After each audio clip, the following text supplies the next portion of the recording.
Hello and welcome back to 100 Yards of Football Sports Talk Radio.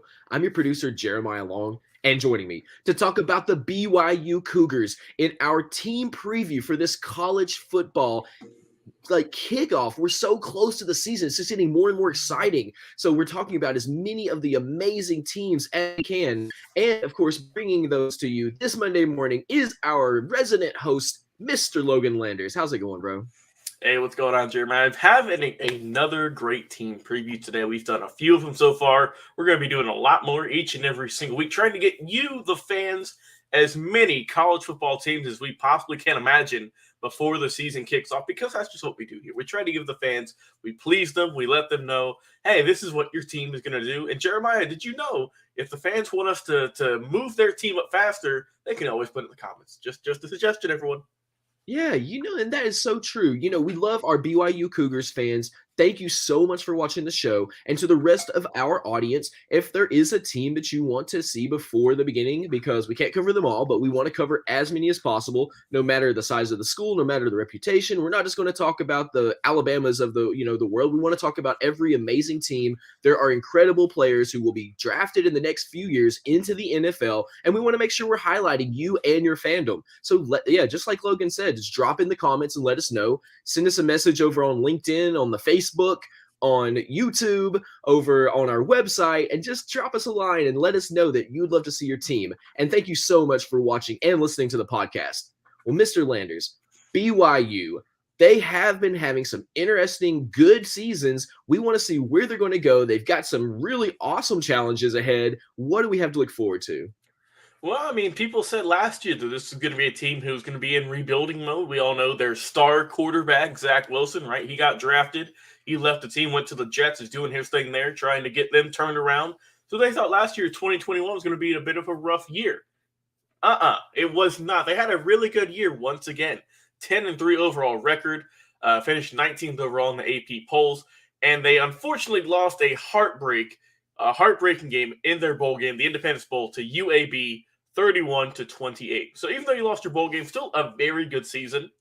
And it's going to be interesting because this is the last season that BYU is going to be in the independent conference before they make a move on over and see what they can do in the big leagues, right? In some of the more well-known divisions. It's going to be fun to see in the Big 12 in 23. So it's going to be fun to see in this their last year. So they're going to end it with a bang. But let's talk more about this team and what I like about them. So looking at about their offense, right? It wasn't the most explosive in the world, but it got the job done. Very consistent. They were moving the chains left and right. They didn't make too many big mistakes, not that many turnovers. And they finished last year 17th in the nation overall and 29th in terms of scoring. So pretty good overall. But they've gotten even better. The O-line might be one of the best in not just the school's, last 5-10 years, but maybe their program's history, perhaps. I mean, these people, they're talking about this team, the film, they're all thinking this is going to be a very good offensive line. You have guards Blake Freeland and also Blake Barrington on the left side. Those guys should just be knocking dudes out, trying to get to the quarterback. And they were already one of the best teams when it comes to pass protection, and I think they're going to get even better with those two. They got Oregon transfer Kingsley Sumatia, who's probably going to be a future NFL starter, so he made a great switch over to BYU, get some more playing time and whatnot. He'll be starting at right tackle. And also, like I said, even though they don't have Tyler Algier to block for anymore, the running game is still going to be good, though. You got Cal transfer Christopher Brooks coming in. He's going to be an instant starter, instant lock, 215-pound vet. You have Lapina Kanota can have some work here in the backfield. So I think they're going to be just fine when it comes to the running game. And for their quarterback, you have Jaron Hall, who is on the verge potentially of being a very special player in college and potentially in the NFL. He's not a Zach Wilson in terms of the stats, but he is improving as a passer. He threw for 2,583 yards last season with 20 touchdowns and only 5 interceptions. Not too shabby, if I do say so myself. So he is on the right track to get even better this year. Could potentially eclipse 3,000 yards and maybe get 25 to 30 touchdowns and keep the picks down. Hey, I mean, I'd say keep an eye on this kid. Like I said, you got backup Baylor Romney. He left, so he's going to be going on to a new career. But you do have Gunnar Romney, who's coming back, along with Puka Nacua and the backfield in case anything ever happens to Hall. You never know. But those guys are solid backups, threw for about 1,400 yards combined and 9 scores. So they are reliable backups, which you need, especially in college. And looking at the tight end core, you got Isaac Rex and Dallin Halker. Both those guys are just ball hawks. They can go up there and grab it with the best of them. So the offense is going to be fun to watch this year. I am super excited to see how BYU is going to do offensively this year.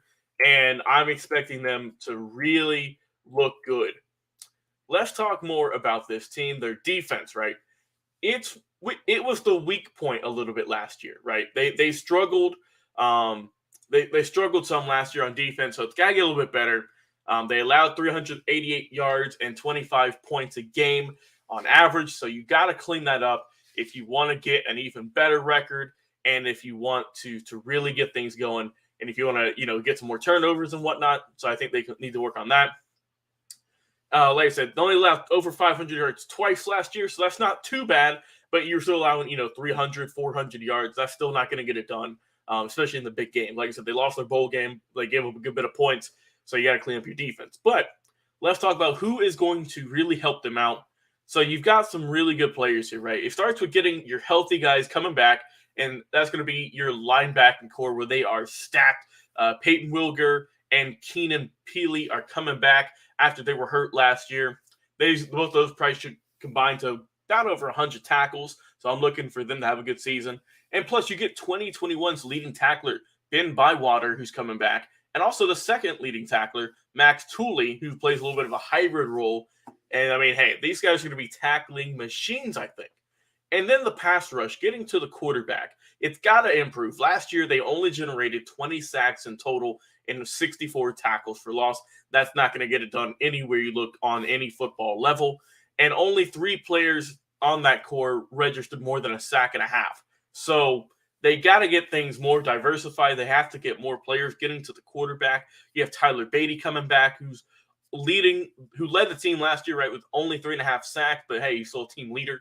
But they do have some good size, some good depth, and they should have a good rotation of young players getting things going. As for the secondary, right, the corners and in the safety position, you have Caleb Hayes and D'Angelo Mandel. They're coming back. Those two are going to be locked down, I think. And plus, the safeties they have are good. They're diverse. They know what to do. They're versatile players. And they got a lot to play with, I think, coming up in 22. So I think that this team is really looking to just come out one more time in the independents and have a tremendous season. Like I said, I think that as long as they can clean up their defense, I think they'll be fine. They're returning 18 of the 22 starters on offense, so that's really going to help out. I think that the Cougars are set for a good season this year in 22, and let's look at their schedule real quick and see who all they're facing and how things are going to shake out for them this upcoming season. All right, so let's get it here. We got their schedule pulled up. Up first, they've got the USF Bulls, the Baylor Bears, the Oregon Ducks, the Wyoming Cowboys, the Utah State Aggies, the Notre Dame Fighting Irish, October the 8th, the Arkansas Razorbacks, the Liberty Flames, the East Carolina Pirates, the Boise State Broncos. Then they're off for a bye week. Then they come back with the Utah Tech Trailblazers and the Stanford Cardinal football program. So they've got a pretty tough schedule with some good teams in there. Of course, you've got Arkansas, who's an SC, who had a really good year last year. Notre Dame as well. They're always a threat to look out for. Oregon, I mean, they're always a good program. Baylor's on the rise too, and Stanford is also. So they've got a few tough matchups. So it's going to be testing to see how this team can do in their last season. I expect them to have another solid season, get to a bowl game, and I expect pretty much a similar season to last year, just a 10-plus win season, and get you to a bowl game against whoever. And hey, if they could end their independent conference career as their history with a bang of winning a championship or an independent championship or winning just a bowl game, I call that a success. And like I said, we'll see how they can do. Their last year's an independent before moving on to the Big 12 next year in 2023.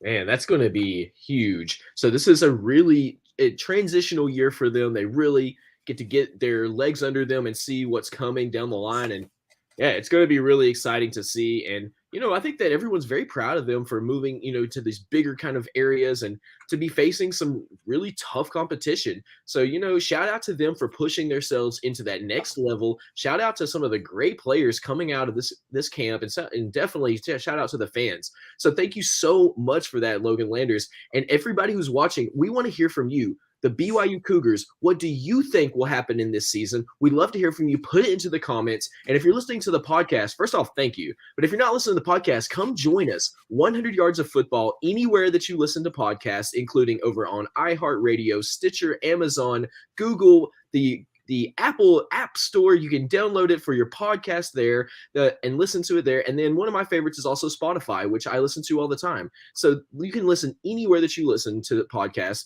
We have over 1,000 episodes of our podcast, and we just love bringing you incredible episodes every single week, pretty much every day on the podcast.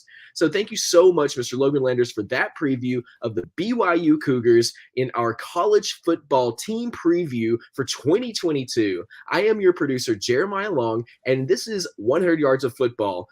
Stay tuned, and we'll be back with another live episode right after this.